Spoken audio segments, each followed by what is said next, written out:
This is Real News Media TV, coverage you can trust. Please like, share, subscribe, and hit the notification bell. Select all for daily news updates. Good morning, my Real News Media TV family. Thank you so much for tuning in this morning, and I'm wishing for everyone a wonderful and a productive day. And in the news this morning for May 23, 2023, police searching for suspects in Westmoreland triple shooting.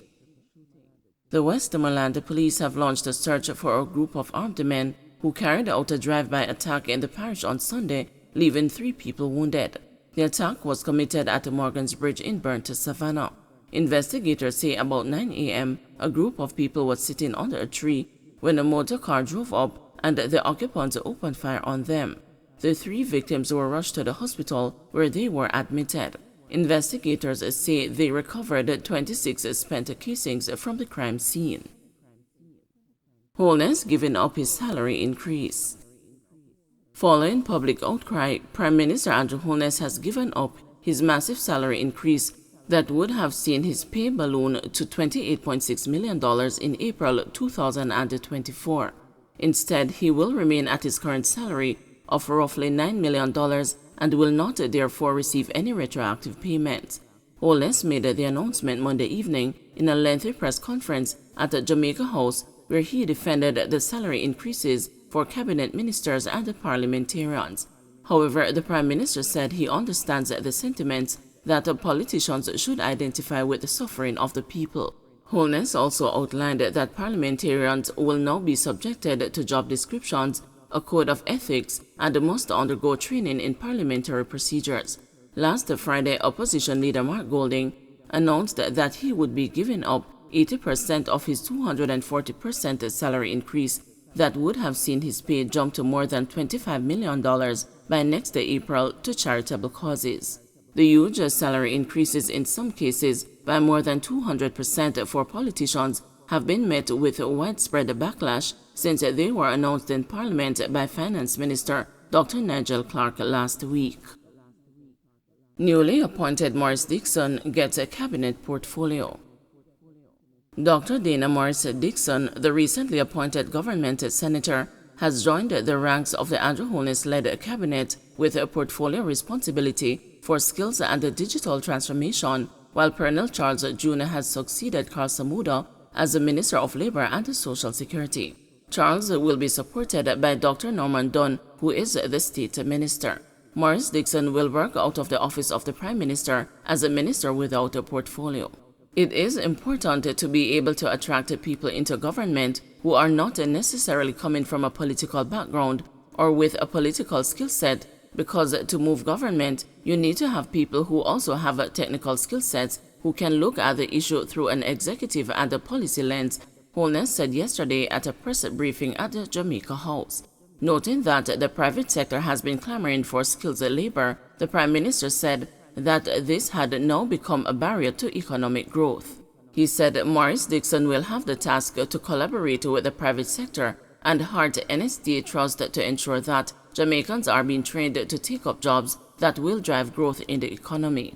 Maurice Dixon, who told the news in a recent interview that she delivered on the task given to her in both public and the private sectors, will drive the process of digital transformation. She will also have oversight for the implementation of the National Identification System. At the same time, Floyd Green, who was in charge of the NIDS, has returned to familiar territory, taking the reins of the new Ministry of Agriculture and Fisheries and Mining. Green resigned from the cabinet in 2021 as Agriculture Minister in the height of the COVID pandemic after a video surfaced on social media showing him and others partying maskless at the R Hotel in New Kingston and toasting to No Movement Day. He was later reappointed as Minister without portfolio in the office of the Prime Minister with responsibility for the needs, among other things. Green will receive support from Junior Minister Franklin Witter. The veteran Audley Shaw was shuffled out of the cabinet, and his portfolio of transport and mining has been split between Green and Darrell Vaz, who now heads the new Ministry of Science, Energy, Telecommunications and Transport. J.C. Hutchinson will work with Vaz as State Minister. Julian Cuthbert Flynn has been given a new role as a State Minister to work with National Security Minister Dr. Harris Chang. She previously served as a Junior Minister for Health and Wellness. Marsha Smith has been shifted from the Ministry of Finance and the Public Service as a State Minister and will now support Favour Williams in the Education and Youth Ministry. Finance and the Public Service Minister, Dr. Nigel Clark, has now been joined by Xavier Main as the new Junior Minister. With the departure of Senator Leslie Campbell, State Minister Orlando Terrelong will now join Kamina Johnson-Smith in the Foreign Affairs and the Foreign Trade Ministry. The other ministerial positions remain unchanged. Other ministers and the Ministers of State, Office of Cabinet, Prime Minister Andrew Holness, Office of the Prime Minister Andrew Holness, Economic Growth and Job Creation Andrew Holness, Minister without portfolio in the OPM Everald Warmington Works, Minister without a portfolio in the OPM Matthew Samuda Climate Change and Water, Minister without a portfolio in the OPM Robert Morgan Information, Minister of Health and Wellness Dr. Christopher Tufton, Minister of Culture, Gender, Entertainment and Sport Olivia Grange, Minister of Industry, Investment and Commerce Senator Aubin Hill, Minister of Justice Delroy Chuck, Minister of Legal and Constitutional Affairs Marlene Malahoo Ford, Minister of Local Government and Community Affairs Desmond McKenzie, Minister of Tourism Edmund Bartlett, and the Minister of State in the OPM Homer Davis. Bail extended for 24 accused in separate fraud case, 1 remanded. 24 of the 25 men charged in connection with the approximately $160 million fraud at Seprod had their bail extended yesterday. They are to return to the Kingston and the St. Andrew Parish Court on May 31. The accused men whose bail is extended are to return for conditions to be attached to their $400,000 bail, while the lone accused Jason Grant, who was remanded, is to return for a bail application on the said date. Yesterday, when the accused made their first appearance, Parish Judge Leighton Morris was informed that the case file was incomplete. The court was also informed that a statement and a document from the Communication Forensic Cybercrimes Department of the Jamaica Constabulary Force is outstanding. The judge ordered that disclosure is to be made to the defense once the file is complete. In the meantime, a September 25 date was set for the matter to be mentioned.